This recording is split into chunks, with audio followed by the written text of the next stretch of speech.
গত 15 বছর এই তিতাসে, এই মজিদপুরে আওয়ামী ফ্যাসিস্ট খুনি হাসিনার দোসরদের তাদের কারণে, তাদের হুমকি ধমকির কারণে আপনারা কোনো শান্তিপূর্ণ সমাবেশ করতে পারেন নাই। মনে আছে 2022 সালের 30শে আগস্ট তিতাস উপজেলার একটি শান্তিপূর্ণ সমাবেশে এই মজিদপুরের মৌটুবির আমাদের যে সামনের রাস্তা, সেখানে ছাত্রলীগ, যুবলীগ, গুন্ডালীগ, ওই পেটোয়া বাহিনী আমাদের নেতা কর্মীদের উপরে কি অতর্কিত হামলা চালিয়েছিল, মিথ্যা মামলা দিয়েছিল। এখানে সামনে আমাদের মঞ্চের সামনে যারা উপস্থিত রয়েছেন তাদের বিরুদ্ধে কারো বিরুদ্ধে 5টা, কারো বিরুদ্ধে 10টা, কারো বিরুদ্ধে 20টা মিথ্যা বানোয়াট মামলা রয়েছে। অনেকে ব্যবসা বাণিজ্য করতে পারে নাই, চাকরি বাকরি করতে পারে নাই, পড়াশোনা করতে পারে নাই, শুধু ওই কুমিল্লার আদালতের বারান্দায় তাদের সারাদিন কেটেছে। আপনাদের সকলের আন্দোলনে, সকলের প্রচেষ্টায় আমরা একটি স্বৈরাচারের পতন ঘটিয়েছি। আপনার আমার নেতা, আগামী দিনের বাংলাদেশের ভবিষ্যৎ, বাংলাদেশ জাতীয়তাবাদী দলের ভারপ্রাপ্ত চেয়ারম্যান জনাব তারেক রহমান, দেশ নেত্রী বেগম খালেদা জিয়ার উপস্থিতিতে যেইভাবে সারা বাংলাদেশে আন্দোলন করেছে, তার আন্দোলনের সমাপ্তি আমরা দেখেছি 5ই আগস্ট ছাত্র জনতার গণঅভ্যুত্থান। আপনারা দেখেছেন যে কিভাবে খুনি হাসিনা আমাদের ছাত্র জনতার উপরে পাখির মতো গুলি করেছে। লাখো শহীদের রক্তে 71-এ আমাদের মুক্তিযুদ্ধের মাধ্যমে আমরা দেশ আমাদের স্বাধীন হয়েছে। ঠিক একইভাবে হাজার হাজার মানুষ তাদের তাজা রক্ত ঢেলে দিয়ে খুনি হাসিনাকে তার বোন সহ পালিয়ে যেতে বাধ্য করেছে।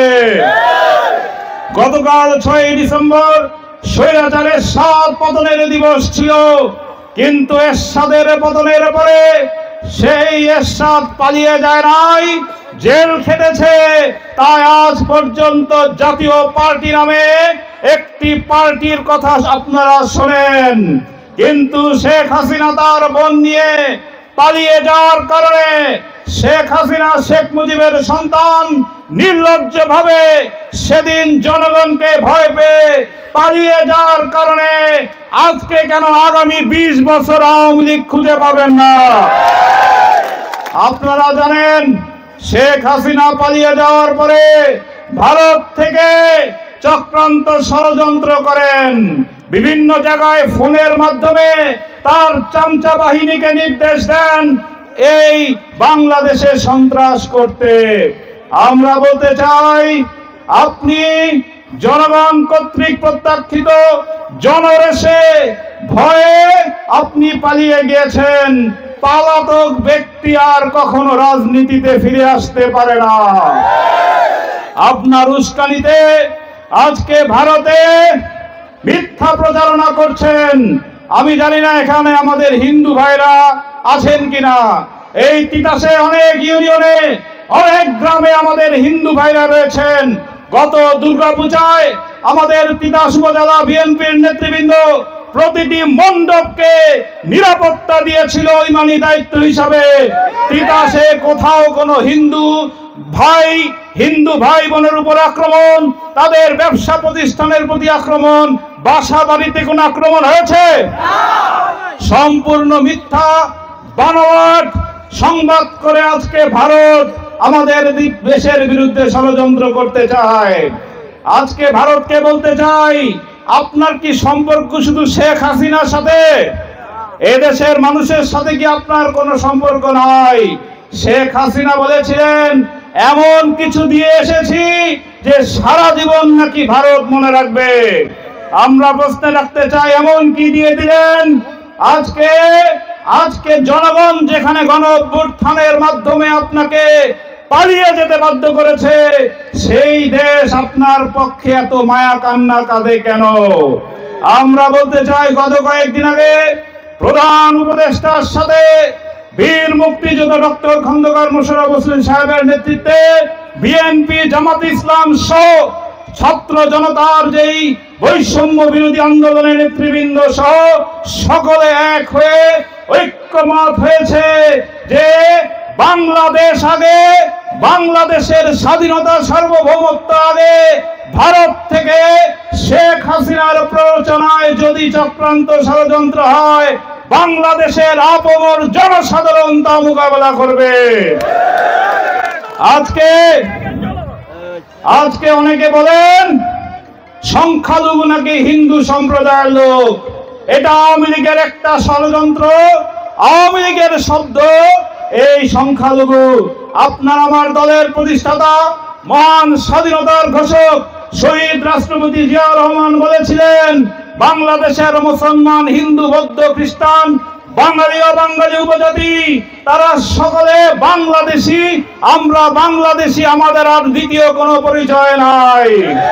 এখানে মুসলমান, হিন্দু, বৌদ্ধ, খ্রিস্টানের যেই সম্মান অধিকার, একইভাবে উপজাতি অবাঙালিদেরও অধিকার, কিন্তু মিথ্যা প্ররোচনা করে কোনো লাভ হবে না। ইনশাআল্লাহ আগামী দিনে আমাদের নেত্রী, দেশ নেত্রী বেগম খালেদা জিয়া, আমাদের দলের আগামী দিনের ভবিষ্যৎ, বাংলাদেশের ভবিষ্যৎ, আমাদের নেতা তারেক রহমানের নেতৃত্বে সকল ষড়যন্ত্রের দাঁত ভাঙ্গা জবাব দেওয়া হবে। আপনারা জানেন 2023 সালে জনাব তারেক রহমান 31 দফা ঘোষণা করেছিলেন। আজকে এই সরকার সংস্কারের কথা বলছেন, কিন্তু সংস্কারের যে প্রস্তাব 2023 সালেই তারেক রহমান দিয়েছেন। আপনারা জানেন যেই সংস্কারের প্রস্তাব দিয়েছেন, সেখানে তারেক রহমান বলেছেন যে আগামী দিনে যে সরকার আসবে সেই সরকারের প্রধানমন্ত্রীর স্থায়িত্ব বা প্রধানমন্ত্রীর মেয়াদ হবে 2 বছর। 2 বছরের বেশি কেউ প্রধানমন্ত্রী থাকতে পারবে না। তিনি বলেছেন দ্বিকক্ষ বিশিষ্ট সংসদ করবেন। তিনি বলেছেন তত্ত্বাবধায়ক সরকার আবার প্রতিষ্ঠিত হবে। রাষ্ট্রপতি প্রধানমন্ত্রীর মধ্যে ক্ষমতার ভারসাম্য হবে। তিনি বলেছেন সকলের জন্য সমান স্বাস্থ্য সেবা থাকবে। তিনি বলেছেন একটা ফ্যামিলি কার্ড থাকবে, যেই ফ্যামিলি কার্ডের মাধ্যমে প্রান্তিক সাধারণ জনগণ, খেটে খাওয়া জনগণ, তারা বাংলাদেশের সরকার থেকে চাল, ডাল, গম, যত নিত্য প্রয়োজনীয় দ্রব্যমূল্য রয়েছে, এই ফ্যামিলি কার্ডের মাধ্যমে বাংলাদেশ সরকার তাদের সহযোগিতা করবে। এই 31 দফা নিয়ে ইতিমধ্যে কর্মশালা হচ্ছে।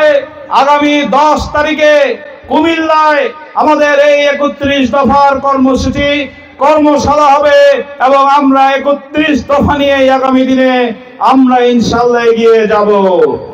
আজকে একটা কথা বলতে চাই, আমরা শুনতে পাই যে আমাদের নাকি কেউ কেউ আওয়ামী লীগের লোকজন নিয়ে ঘোরাফেরা করতে চায়।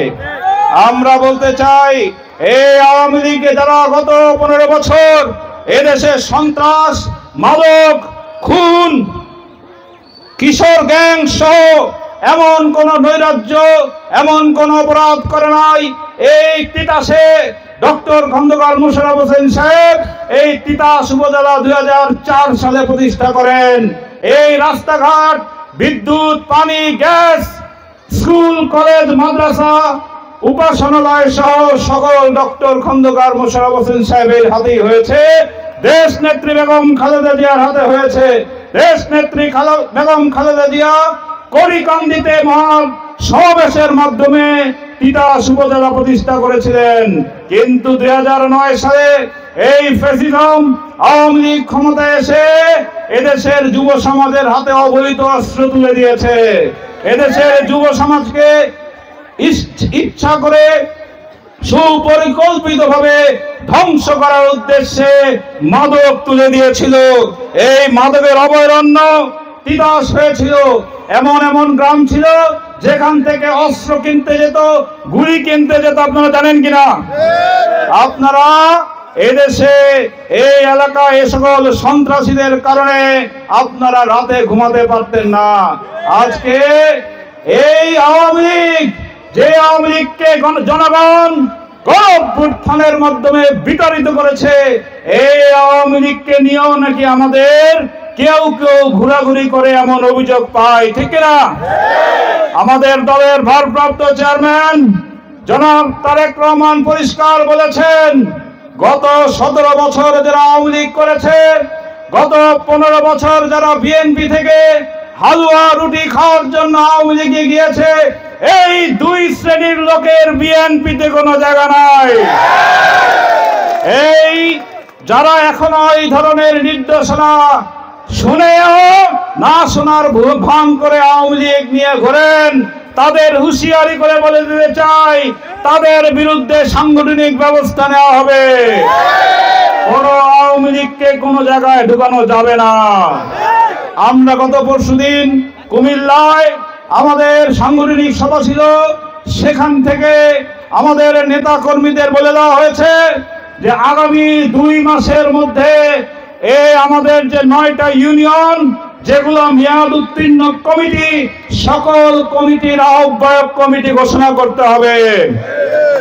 ইউনিয়ন কমিটিগুলো ওয়ার্ড কমিটি 2 সপ্তাহের মধ্যে শেষ করে উপজেলার কাউন্সিল হবে এবং তারপরে জেলার কাউন্সিল হবে। আমি বলে দিতে চাই, আমাদের এখানে উপজেলা নেতৃবৃন্দদের অনুরোধ জানাবো, আপনারা ইউনিয়ন কমিটি করার পরে ওয়ার্ড কমিটিগুলো দেখবেন যাতে করে ওই বাতিল আওয়ামী লীগের কেউ কোনো স্থান না পায়। আরেকটা কথা বলতে চাই, আমাদের দলের ভারপ্রাপ্ত চেয়ারম্যান জনাব তারেক রহমান পরিষ্কার বলেছেন, আমাদের দল করে এমন কোন ব্যক্তি যদি কোন ধরনের চাঁদাবাজি, টেন্ডারবাজি, কোন ধরনের দোকান থেকে অবৈধভাবে টাকা উত্তোলন, বাস থেকে টাকা উত্তোলন, সিএনজি স্ট্যান্ড থেকে টাকা উত্তোলন সহ যত ধরনের অপরাধ করে, কোন অপরাধীদের কোনো ছাড় দেওয়া হবে না। তাদেরকে আইন শৃঙ্খলা রক্ষাকারী বাহিনীর হাতে তুলে দিতে হবে। ইতিমধ্যে সারা বাংলাদেশে অনেক জায়গায় বিএনপির নিবেদিত প্রাণ 15 বছর হামলা মামলার শিকার হয়েছে, মামলা খেয়েছে, জেল খেটেছে, কিন্তু আজকে মনে করছে ক্ষমতায় আছে। এই চাঁদাবাজি, টেন্ডারবাজি শুরু করার কারণে এতদিন যে দলের জন্য নির্যাতিত হয়েছে এমন ব্যক্তিকেও বহিষ্কার করা হচ্ছে। এই দেশে মানুষ রক্ত দিয়েছে, আপনার আমার নেত্রী, দেশ নেত্রী বেগম খালেদা জিয়া জেল খেটেছেন, তারেক রহমান সহ অনেক নেতারা নির্যাতিত হয়েছে আপনার আমার পকেট ভারী করার জন্য না। তাই এই ধরনের কোন কর্মকাণ্ড যদি মনে করেন করবেন, দয়া করে ছেড়ে দেন এবং দলের নিয়ম শৃঙ্খলার মধ্যে আসেন। আর বেশি বক্তব্য রাখতে চাই না। আগামী দিনে মজিদপুরের অনেক বড় ইউনিয়ন, এই মজিদপুরে যতবার ডক্টর খন্দকার মোশাররফ হোসেন সাহেব অবাধ, সুষ্ঠু, নিরপেক্ষ নির্বাচনে অংশগ্রহণ করেছেন, আপনারা বিপুল ভোটে তাকে পাশ করিয়েছেন, ঠিক না? এমপি আনোয়ার সাহেব 2008-এর নির্বাচনেও এই মজিদপুর থেকে বিপুল ভোট পেয়েছিলেন, কিন্তু 18 সালে কি কোনো নির্বাচন হয়েছে? রাতের ভোট, দিনের ভোট রাত্রেবেলা করে ফেলেছে। আর ওই যে দামি নির্বাচন 7ই জুলাই, ইতিহাসের ন্যাক্কারজনক নির্বাচনের মাধ্যমে যারা নির্বাচিত হয়েছে তারা হচ্ছে ভোট চোর। এখন থেকে আওয়ামী লীগ যদি দেখেন তাকে ডাকবেন ভোট চোর, কোন আওয়ামী লীগের প্রশ্রয় নয়। বলবেন কি? ভোট চোর বলবেন আওয়ামী লীগকে, খুনি বলবেন। এই আওয়ামী লীগ বহু বহু হাজার কোটি টাকা পাচার করেছে। অতএব আগামী দিনে এই যে বর্তমান সরকার, এই সরকারকে আহ্বান জানাবো, আপনারা সংস্কার করছেন, সংস্কারগুলো করেন, কিন্তু কিছু বিশৃঙ্খলা অরাজকতা হচ্ছে, ছাত্রদের মধ্যে মারামারি হচ্ছে। ওই যে একজন ব্যক্তিকে গ্রেফতার করেছে, আচ্ছা বলেন, গ্রেফতার কি আমাদের এখানে অনেকে হয় নাই? বাংলাদেশে কি প্রতিদিন গ্রেফতার হয় না? গ্রেফতার করলে রাষ্ট্রপক্ষের উকিল আদালতে তুলে বিচারকের দায়িত্ব হচ্ছে তিনি যদি মনে করেন কাউকে জামিন দেবেন, কাউকে জামিন দেবেন না, এটা আদালতের ইচ্ছা, তাই না? একজন ব্যক্তিকে জামিন দেয় নাই, তার জন্য দেখেছেন চট্টগ্রামে কি ষড়যন্ত্র চক্রান্ত হয়েছে। তাই আজকে এত যে চক্রান্ত, ষড়যন্ত্র, বিশৃঙ্খলা, এর একটা মাত্র উপায় এই দেশটাকে উদ্ধার করতে একটা অবাধ, সুষ্ঠু, নিরপেক্ষ নির্বাচন। আমরা বলবো অনতিবিলম্বে সংস্কারগুলো করে একটা নির্বাচনী রোডম্যাপ দেন। এই নির্বাচনী রোডম্যাপ দিলে দেখবেন সবাই নির্বাচনের দিকে ধাবিত হবে, কোনো ধরনের বিশৃঙ্খলা, অরাজকতা আর হবে না। আর আজকে যেভাবে আপনারা স্বতঃস্ফূর্তভাবে এসেছেন, আমার বিশ্বাস আগামী দিনে যদি অবাধ, সুষ্ঠু, নিরপেক্ষ নির্বাচন হয়, মজিদপুরে 100 ভোটে ধানের শীষ জয়লাভ করবে। আগামী দিনে এই মজিদপুরের উন্নয়ন অগ্রগতিতে এই যে যারা এখানে রয়েছেন, আমরা আপনাদের সকলকে চিনি। আপনারা দুঃসময়ের আপনারা সকলে এক হয়ে কাজ করেছেন। আমরা যদি রাষ্ট্র ক্ষমতায় আসি, এই সকল যুব সমাজদের আমরা ইনশাআল্লাহ মূল্যায়ন করব এবং এই মজিদপুর হবে একটা মডেল ইউনিয়ন।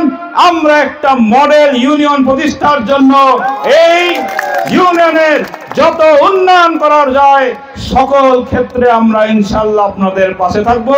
আপনারাও ইনশাআল্লাহ আগামী নির্বাচন পর্যন্ত পাশে থাকেন। আজকে মজিদপুর ইউনিয়নের সকল পর্যায়ের নেতৃবৃন্দকে একটা স্বতঃস্ফূর্ত সফল কর্মী সমাবেশ করার জন্য আমার আব্বা বিএনপি জাতীয় স্থায়ী কমিটির সদস্য, তিতাসের প্রতিষ্ঠাতা ডক্টর খন্দকার মোশাররফ হোসেন সাহেবের পক্ষ থেকে অভিনন্দন, শুভেচ্ছা জানিয়ে